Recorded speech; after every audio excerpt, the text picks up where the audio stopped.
Welcome back to Hope TV. I'm Kawanda Green, and this is Surviving and Thriving in a Pandemic. I have a couple of questions for you today. If the human lifespan was 40 years, how would you live your life differently? Also, I want you to think about this. Have you done something lately worth remembering? We're going to focus on that last word, remembering. Have you ever thought about there being a time in your life when you're unable to remember things? I'm not talking about going to your bedroom or going to the kitchen to get your keys and you forgot why you went there. We would consider that a brain fart. But just total memory loss. Like, that is terrifying.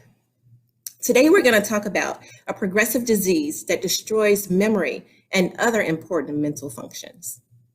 Alzheimer's disease, also known as senile and dementia.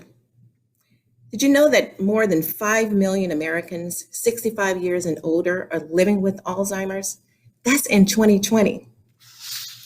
Today, we're going to have a conversation with Dr. Farron Epps, a nurse with 20 years of experience, and she's also an assistant professor at Emory University. And we're going to have Mia Chester. She's been in healthcare for 15 years. For the last 12 years, she's focused on Alzheimer's and dementia. She supports Dr. Epps as project coordinator for dementia-friendly Faith Village community program. Let's welcome them to the show. Hi. Hi, Ms. Green. Thank you. How are you all doing today? Doing good. It's kind of cloudy outside, but we're doing good.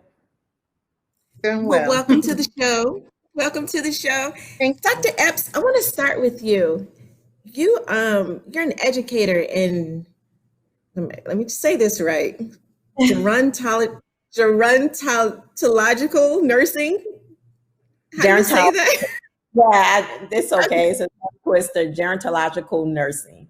So I just focus on adults. What is that? What is that?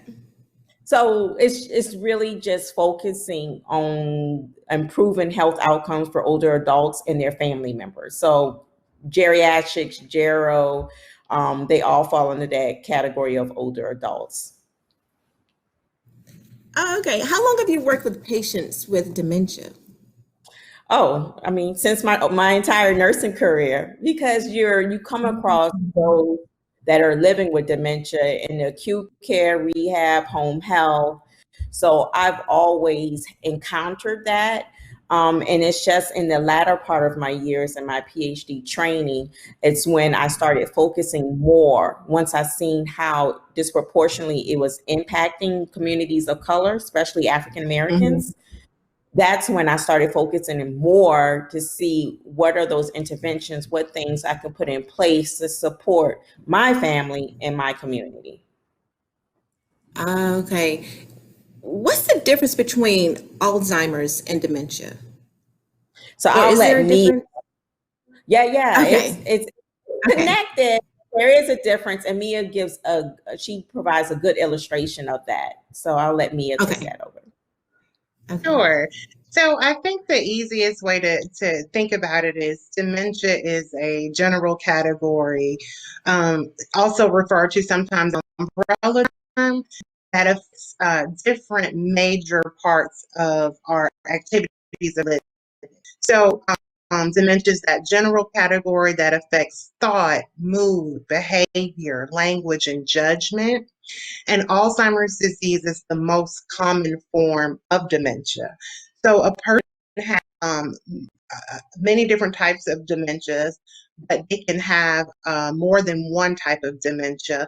Specifically, we see in the African American community, maybe vascular dementia, and also it may be mixed with Alzheimer's disease. So think about it like the group flowers. Dementia is like the word flowers. There are many different types of flowers. There are also many different types of dementia, but it's going to affect those major functioning areas that really interfere with our activities of daily living. Do we know what caused Alzheimer's or dementia? So I would say that we know what is the memory deficit or one. However, research is showing us that specific dementias may have a protein in their brain that contributes to the memory loss. So, Alzheimer's disease is one that we know a little bit more about. So, we know that the hallmarks of that disease is that a person may have plaques and tangles within their brain, and that really does cause the onset of that memory loss, but we don't know Mhm. why that is present in the brain. So if we could figure that out, I think we'd be closer to, getting finding a cure one day. But so far, we are aware of what's in the brain, but not what causes the plaques and tangles to appear. Yeah, I was looking at a picture of a healthy brain and one, with Alzheimer's, and it looks like something is eating it up.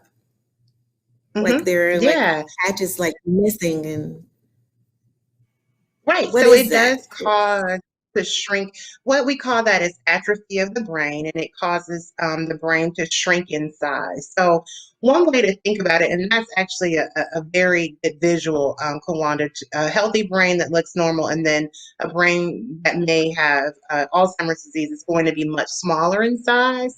And the Mhm, reason for that mhm, is our neurons are healthy when we don't have Alzheimer's disease. But when Alzheimer's disease is present in the brain, it's causing those once healthy neurons to break off and die, which causes severe shrinkage of the brain. mm. Are there any early warning signs?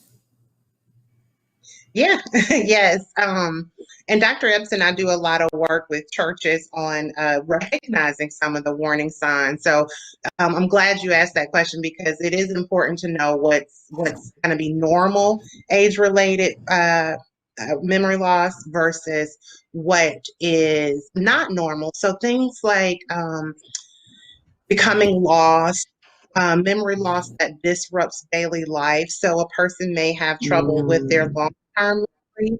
I'm sorry, their short-term memory, but their long-term memory is very vivid. Trouble doing things that has always been familiar to them, maybe having trouble getting dressed for church or remembering what day it is. Those are things that we look for. And then I'd also say changes in mood or personality are also things that we look for. So there are resources out there that have a complete listing of those warning signs. But I always say, as a person gets older, look to what is different from what they normally do or how they normally behave and make note of those changes because it could be attributed to increasing memory loss. Yeah. And I would how do you like to, test for it? Oh, I'm sorry. no, I would just like to add on, I think, especially during this time while we're in the COVID-19 pandemic, being Hmm. aware of those warning signs and symptoms is really key for family because now we're home more. We might Hmm. be with our parents more, or if we're not, we're calling to check on them. And there are certain things that before we were so busy we did not pick up on. But Hmm. now, since everybody has kind of slowed down, you may now be recognizing some of these signs and symptoms. And I think it's very key for us all to just be aware what that was. Because pre-pandemic, a lot of people in the workplace notice signs and symptoms with their Right. coworkers, right? Because we Hmm. spend more time at work than we did at home, a Hmm. lot of people. Hmm. So now it's very important for those at home to start recognizing that and not to laugh it off, for us to really pay attention, take it serious, and try to follow up with a physician, healthcare provider, because early detection is really key. There is no cure for this. They're working on it, and they always say in a couple of years. But for any of the dementias, there's over 70 types. There is no cure, right? So Hmm. all we can do is now is early detection and manage these signs and symptoms that we will see. And so that's our whole goal, is making sure we promote dementia awareness, Kawanda. Okay, that's what I was going to ask. Okay, so well, first, when you were talking about, we're noticing, because we're home more now, we're able to really see what's going on. But you think about the people who are not living with their parents or don't see their parents, very often, and they may not be calling them as much as they should, and they're missing the signs, and it could be, early detection. So what are the testing? How do they test for it? So for the early detection, it really starts off with a memory screening. So anyone 65 and older, correct, can get part of the wellness as a memory screening for their wellness visit that they can get.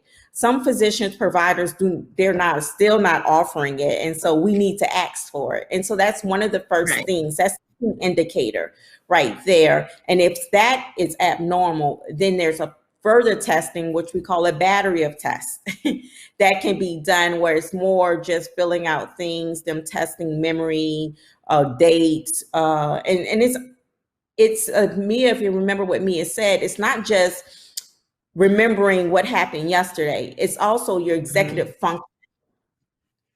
And so being able to process things. So a lot of people just think they look out for, they forgot what happened yesterday. It's more than that. It's being able to process, being able to pay the bills. So when you have a battery of tests, they go into more details of that to determine. And we always tell family, when they go to the doctor, bring a journal. So even if you don't live with your mom, dad, your sister, your brother, when you do call them and when you start noticing those odd things, jot that down, because that's all supporting documentation that you can bring to the provider, and they will use all of that to make a informed diagnosis. And then when they So narrow once, it down, go ahead. No, I'm go sorry. ahead. Go ahead. No, and Well, I was going to ask. So much information. No, this is great, y'all. It's like we just want to get this information out. Kawanda, you have questions, so you go ahead and ask your question. I'm so sorry. Once you are diagnosed, what kind of treatments do they have? What's the next step? So Mia, I'll go ahead and let you talk about it. I would say the next step once you are diagnosed is really having a conversation with your family is going to be the next step, because depending on where you are in the disease progression, for some people, they can receive an early diagnosis as early, as age, 50, and they can live well into their 80s or 90s. So this could take a while, and it can take a toll on families. So I would say that initial step after a diagnosis would be to have a conversation with your loved ones, your friends and family, to just really talk about what this journey might entail and to kind of anticipate what's to come. From there, I think it's also important to decide on medications that are going to be helpful to maybe treat some of the behavioral symptoms. Again, they won't cure the disease, but there are medications out there that will treat some of the symptoms. So medications are important, but we also stress Faith Village stresses the importance of living a healthy lifestyle, even after a diagnosis. So we talk about doing things you've always wanted to do, but also doing them in a way that you haven't before. So, if you always wanted to do something, just go out and do it, but you have to be healthy to do that. So we do encourage people to eat well, keep their brain engaged, to exercise, and most importantly, which is a struggle these days, would be social engagement. So I think you have to take an approach that is really encompassing all of those different things after a diagnosis in order to really, be prepared for what's to come. Yes. How does it, as it progresses, how does it affect the family members?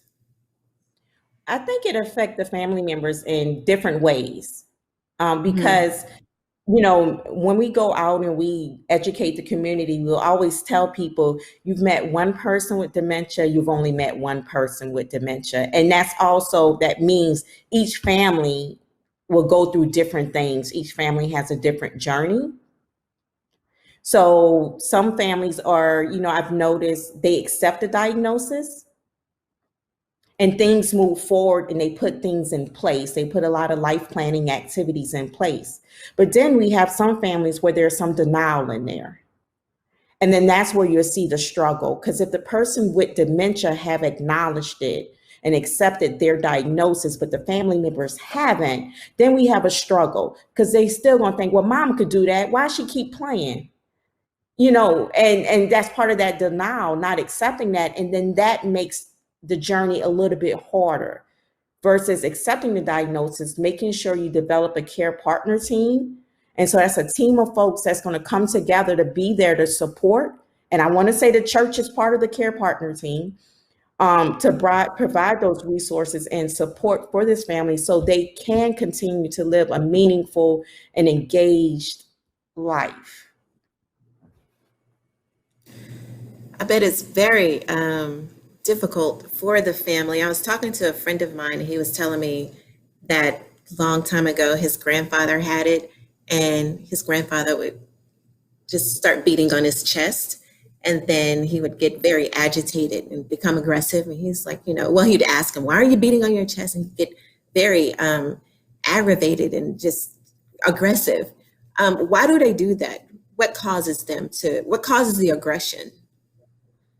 Well, I think the aggression can be brought on by different things. But to me, one of the things that stands out in that situation is it may be a lack of him being able to communicate what he's feeling or thinking. And so it comes out in an aggressive behavior where he's beating his chest. So oftentimes it is frustration from the lack of being able to say what you're thinking. So you think one thing, but it comes out totally different, or that person is having some trouble with their verbal skills as those will decline in the disease progression. But I also want us to remember that it is a huge change of life for anyone that is diagnosed with any form of dementia.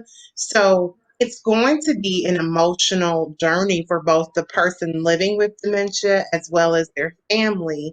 And it's important to find that middle ground where both parties feel supported and feel as if they're being heard. But just to kind of further answer your question, aggression presents in many different ways. So communication is one. It could also be in physical, abuse to another person. And those are things that we do take seriously. So we want to just let people know you have to have your doctor a part of your care partner team should aggression presents in the form where it is unsafe to both the person with dementia as well as their family. So can nutrition, and your lifestyle, how can that affect you? Could that cause it to progress more, or can it help? So I think I'll take the beginning, okay. and Mia, you can. And I just want to make sure, like nutrition and lifestyle, those are things that can reduce your risk to getting it. Okay, that's one big thing. As Mia mentioned, once you're diagnosed, those are things. It's good to have a healthy lifestyle, and it's not to say that it's going to stop the progression. Okay. Because things that are occurring up here, and we don't know what type of dementia. Each type of dementia has a different patho behind it, but it's still important to do those things because it can manage other things from you getting comorbidities. Mm-hmm. And if you comorbidities, other chronic illnesses or things like that, right? So you don't imagine if you have dementia, then you also have heart disease and diabetes. You have additional things, then that just really complicates the care situation. And so then I know you know a lot about the nutrition and lifestyle, so I'll pass it on to you. Yeah, I'll just add to that. She's absolutely right. I think that what we want people to do is know that diet and nutrition play a very large role in a lot of chronic health conditions, and specifically with dementia.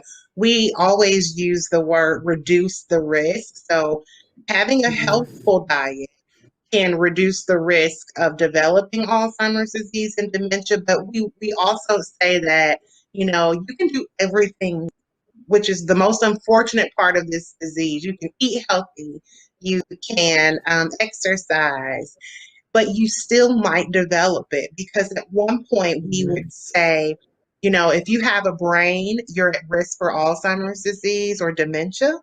And so, doing those things can reduce the risk. It won't prevent it, but I always urge people to look at what's going to be those lifestyle factors that are going to be most helpful to you and easy for you to, you know, to adapt to, and to look at, sticking with those things that can possibly reduce the risk of developing dementia. I know it must be. I mean, we talk about the patients a lot with, a lot of illnesses, but the caregivers, it must be very difficult for them, especially, when they're dealing with a family member, especially a parent. Where do they find support and how do they keep their sanity? I think that's a great question, and Dr. Ebbs and I can tag team this one. I think that finding support is probably one of the reasons why we came together, because we noticed that people were really in need of support services and struggling as care partners and caregivers. And so one of the things that we stress as our group is to look for support within your circle. And from there are resources available to help. And so we work with different organizations that put people that support people in this journey. From AARP, they have a great guide about preparing to care, to a group we work with called Sage Navigator that helps people with referrals to different resources. So caregiving is stressful, but we know that with support, it can ease some of that burden a little bit. And Dr. Epps, would you agree with that? I mean, caregiving can be difficult. Oh, it can. And I guess I want to fuss right now. Can I fuss, Kawanda, for the caregivers that might be listening? Because this is the thing what I come across a lot. We know you need support. We know that, and that's the reason for partnering with churches and for us developing our church partnership program, Alter, so you can have those support services through the church. But you have to acknowledge, you have to welcome the support. So many people, caregivers and family members I speak to, they're like, oh, let me get it together. And then I'm going to go to the support group or I'm going to go ask for help. You don't need help when you have it together. And while you're trying to get it together, you're killing yourself.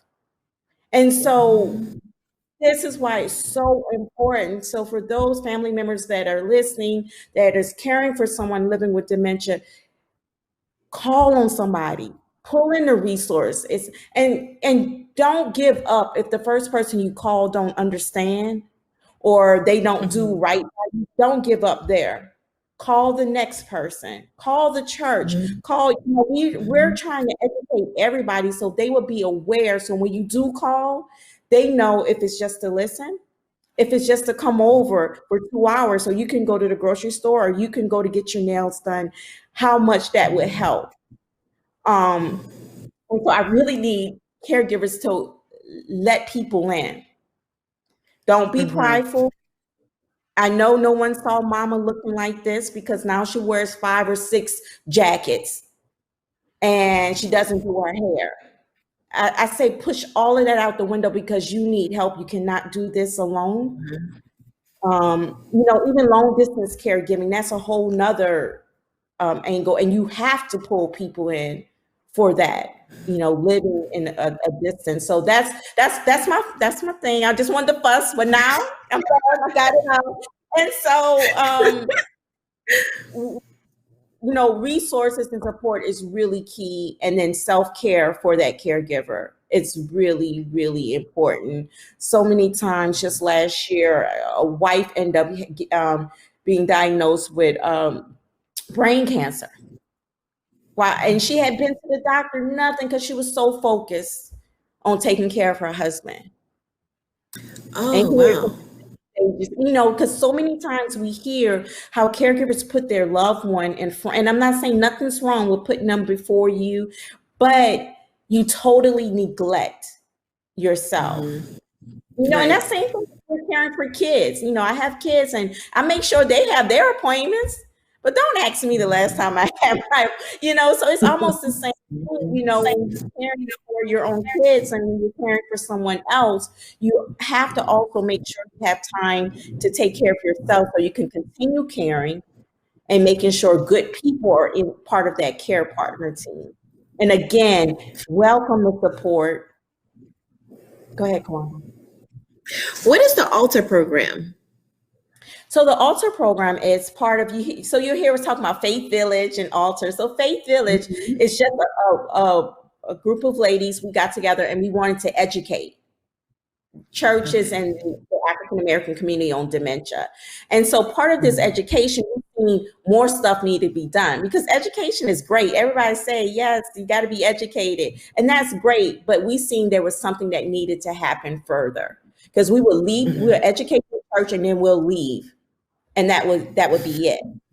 And so that's when we developed the Alter program where we actually now form a partnership with the churches as we've done with House of Hope.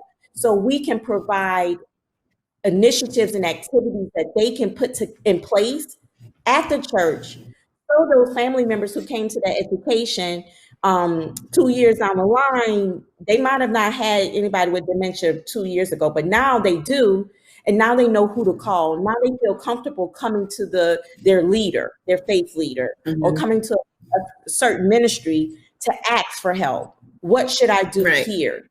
Now they feel comfortable because we can send everyone to the Alzheimer's Association, all these 1-800 numbers. But I know me personally, I would rather go to someone that I know, a local. I'd rather call a local number versus someone that will not be able to relate to me. And that's just my preference. So our goal is to make sure that we partner with the churches and we encourage a culture change on how they look at dementia, how they perceive dementia and the community within their congregants so they can support them and their families and strengthen the services that the churches have to offer them.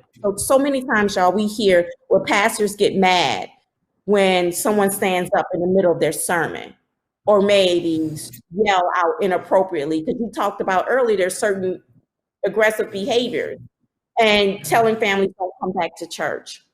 That's what we don't want.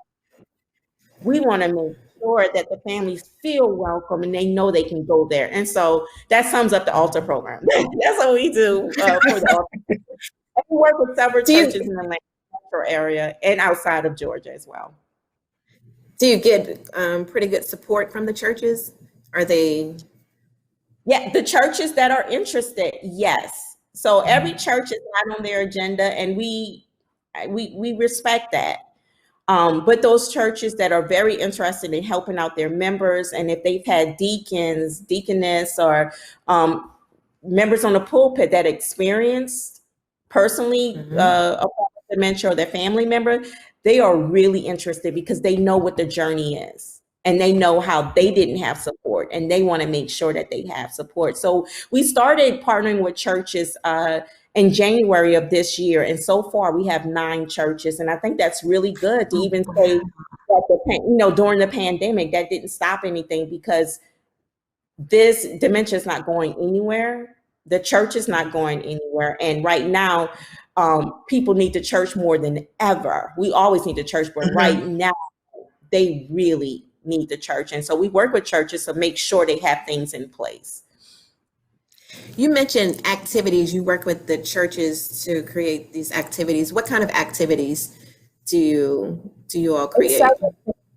It's activities that, first of all, is to fall under the support services. So if it's helping them create a caregiver support group, helping them develop some type of respite program. And respite program is when you provide a break for that caregiver. And so those are some things that might fall under that. And then we also work with them to spread dementia awareness and education. And so if it's not me or Mia providing the education, connecting them with another group or agency that can provide education, working with them to discuss how we can involve the youth. So, what are those programs that we can also incorporate the youth in the church to be there and to become aware? And then we also work with churches to see how they can modify any worship services. So, we understand every church has different services. The length of the services are different. It can be from 45 minutes to 3 hours or 4. And so we work with churches to discuss how that may impact that family with dementia and see what are some things we can put in place to also keep them engaged and being able to worship, but it'll be in a different way. And then we also, so those are some of the activities, initiatives, and then we also support the churches to look at their infrastructure. So whenever we do fully get back into church and these families feel comfortable coming, what are those things with lighting where we have rugs that maybe appear as black holes in the floor? So we work with churches through that as well, because those are things that you don't think about. Lighting, we have the purple light and all of that can trigger for a certain dementia, that can trigger some of that behavior that you mentioned earlier. And so we just walk through all of that with the church. So those are some things that fall under the altar program for those churches that are really interested in becoming committed to this initiative and to be a trailblazer to support families in this way. Is there any music that you find that they like or that may trigger something? Yeah, music, period. Okay. There's the music and memory. There's so many programs out there, so much literature, research about music. And then when we personally work with the churches, it's not, a lot of people want to say old hymns, but as Mia mentioned, someone that's 50 can have dementia. Somebody in their late 40s can have dementia. So it's not all about old hymns. It's about the songs that's coming from their generation, what the songs that they like. And it can be spiritual hymns. Persons with dementia respond good to upbeat songs with drums. So it just varies, but we know music is really key. And I'm working with a church now to do an online dementia service. And we have music embedded in that because we know it's really, really key. And do you think having interesting work? Oh, I'm sorry. I'll just add to that. We recently put together a Spotify playlist of songs that really resonate with people with dementia, and I believe it's on our Facebook page. There's a link to it, so I would encourage people, if you're interested in knowing about what songs might be, ones that are most common, or those songs that might really spark that memory in people and give them a good feeling. Please check out our Spotify playlist, because we have some great suggestions on. Yes, please visit the page. I totally forgot about that, Mia. I'm so glad you brought that up, because we actually had input from somebody that is living with dementia. We had input from care partners and caregivers to develop this playlist. So, I think it would be really, really key. And again, it's on Spotify, and we have it pinned on our Facebook page. How do they find it on Spotify? What is it under? Faith Village Connections. Oh, okay. Do you think if you put the words, let's say they're in the church, you put the words on the screen, do you think that helped them?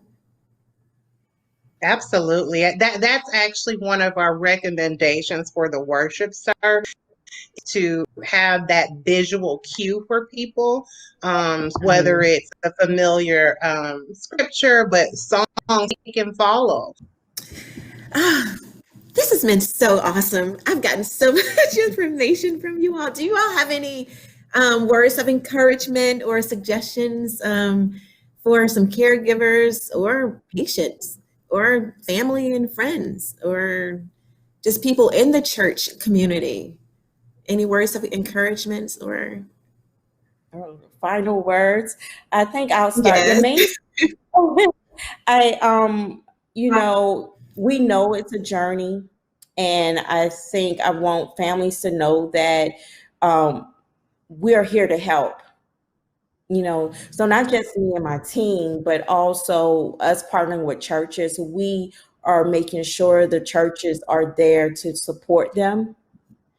And I want you to know, don't go through this alone. Call for help, ask for help. Um, and I think I think I want to leave it right there. Just ask for help. Mhm. And I'll just, my last words would be that for a person living with dementia, early detection is key. So the earlier that you find out that that memory loss is not normal, the more engaged you can be in your life planning. And for the caregiver or care partner, understanding caregiver burnout is really important. And so I think all of that ties back into recognizing what's going on, being present, acknowledging it, and then reaching out for assistance, as Dr. Epps mentioned. That is awesome. Thank you all so much. And thank you for joining us again on Hope TV. Just like Dr. Epps said, ask for help. Whether you're a patient, whether you're a caregiver, you're a family member, you're in the church community, ask for help. Again, thank you so much for joining us for this episode of Surviving and Thriving in a Pandemic. Remember, if you have health, you have hope. And if you have hope, you have everything. Don't lose hope.